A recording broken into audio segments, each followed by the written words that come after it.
So Millennium Falcons, they've made a few of them, and today I'm going to be taking a look at the 2015 one that they made for The Force Awakens. This one's a little bit different than all the other ones, and I think it has some major flaws we need to talk about, but otherwise I think it's a decent substitute because it's more affordable, and overall it looks pretty good when you're displaying it. Before we get going, I would really appreciate it if you would consider hitting the subscribe button down below. We're at like 180 right now, we're getting really close to 200, so that'd be really appreciated. Anyways, let's take a look at the Millennium Falcon. Okay, so before we get really in depth on this thing, I just want to say it's definitely something that's designed more for kids to play with rather than for collectors to display. So keep that in mind when you're shopping for this thing, but it is a little more affordable and you can pretty easily hide those features and make it look like a normal Millennium Falcon. So the first feature we need to talk about, that this is actually a really nice one for collectors, is just this back bit comes off right here. So I'm gonna just open this up if I can, there we go. So this piece comes off, and if you flip it around, it actually gives you a little bit more room. So I'm just gonna go ahead and do that, get that all in the camera frame for you. So in here, basically, we've just got kind of like a hangout area for the figures. You can kind of just set up your figures. Now, I'm just gonna show you this piece, but there are pegs in here, so you can set up figures. And inside here actually has a couple features of its own. So you can see, here's the tunnel all the way up to the cockpit. It doesn't actually go up to there though. It's just a paper background with a little painting of the tunnel. We've got the table where they play Dejeric on here, and then it's got a little hyperdrive feature. You can say if the hyperdrive's bad or if the hyperdrive is good.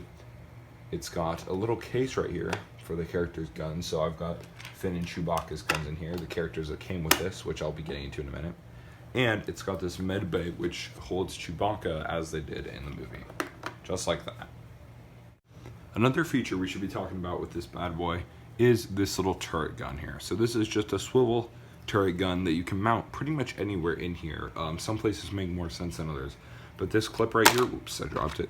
This clip right here can go into any of these things right here. So it'll just swivel. So you can see we've got them like right here's one.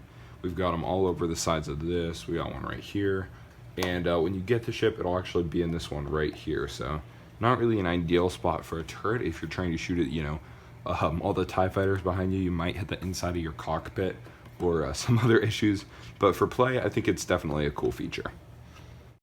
Now let's take a look at some of the other more kid-focused features in this ship. Now these are definitely meant for play. I don't really see any collectors displaying it like this, but let's just take a look anyways.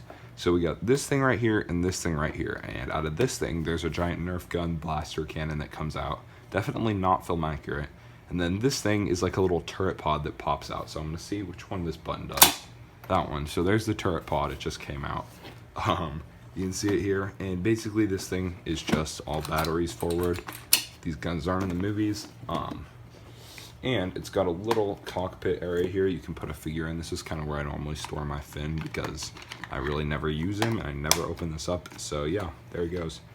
This thing I think could be pretty easily taken out if you wanted to customize it and create more room inside for the figures. So definitely something to consider if you're looking to get this thing. All you gotta do is just clip it back down and fold the gun forward. Now for the Nerf gun on this side, there's a little button over here and it releases this. Now to fire this, I don't know if I have it loaded. It doesn't look like I do. Let me load it up quickly and bring you to another feature, the side compartments. These hold the Nerf dart, which loads into this thing. And let's fire it. It fires pretty good, like an actual normal Nerf gun. Surprising. Another feature that you saw a little bit of earlier was just these ammo compartments. Right here you can put 2 Nerf darts on this side, and same thing on the other side I believe. But I've used these when I played with this thing back in 2015. I used it for like smuggling stuff, you know, with Han, and I really didn't play with this too much. But I think I have my Black Series. I do. I don't know why I still have this in here. I put this in here a long time ago and I've just kept it in. It's my Black Series Han Solo like indoor cape or something. I don't really know what this is from, but it's in there. I'm actually gonna hold on to that now and put it back with my collection of accessories. Now we can't really take a look at the Millennium Falcon without taking a look over at the cockpit. So in here we've got a nice little opening folding up cockpit with some cool stickers in it. And this thing folds up also just so you can get the figures inside a little bit easier. Now, this thing obviously is meant to have 4 chairs in it. The Millennium Falcon cockpit has 4 chairs. We can see in the movies it holds a ton of people. This one, as you're about to see, is a bit lacking in that regard. let's see if I can get one figure in there comfortably. So we've got one figure in there. This is meant to hold two drivers, Chewie and Finn, and so this figure is what came with the set. And putting two drivers in here is definitely a challenge. I've gotten my Black Series Han in there because he's fully articulated, but otherwise, I don't know if I could get that Finn in there with Chewie without like breaking something.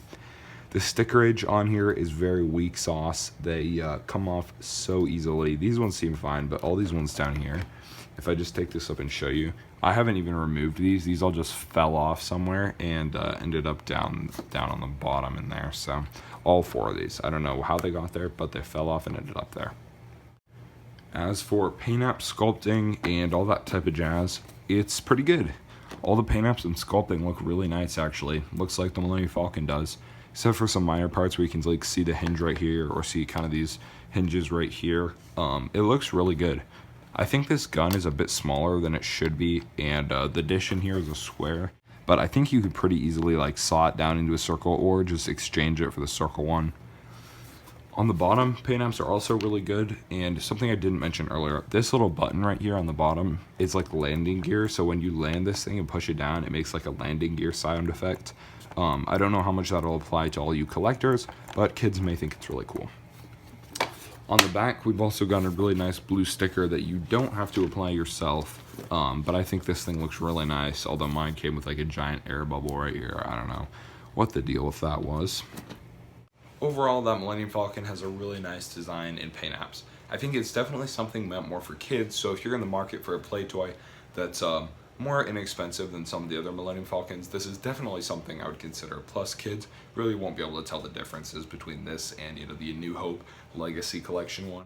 And for collecting, it does display nice on the shelf. You can check out my Force Awakens collection video or my overall just room tour if you want to just try and find this guy where he's displayed in there. And he looks fine, you know, with all my Han Solo figures, and he's great to just have on the desk or somewhere in the middle, although a little bit hard to find a surface for. But anyways, guys, thank you so much for watching this video. That's going to be all for today. I really hope you enjoyed it, and I really appreciate you making it to the end. So if you haven't already, please consider subscribing, and until the next time, see ya!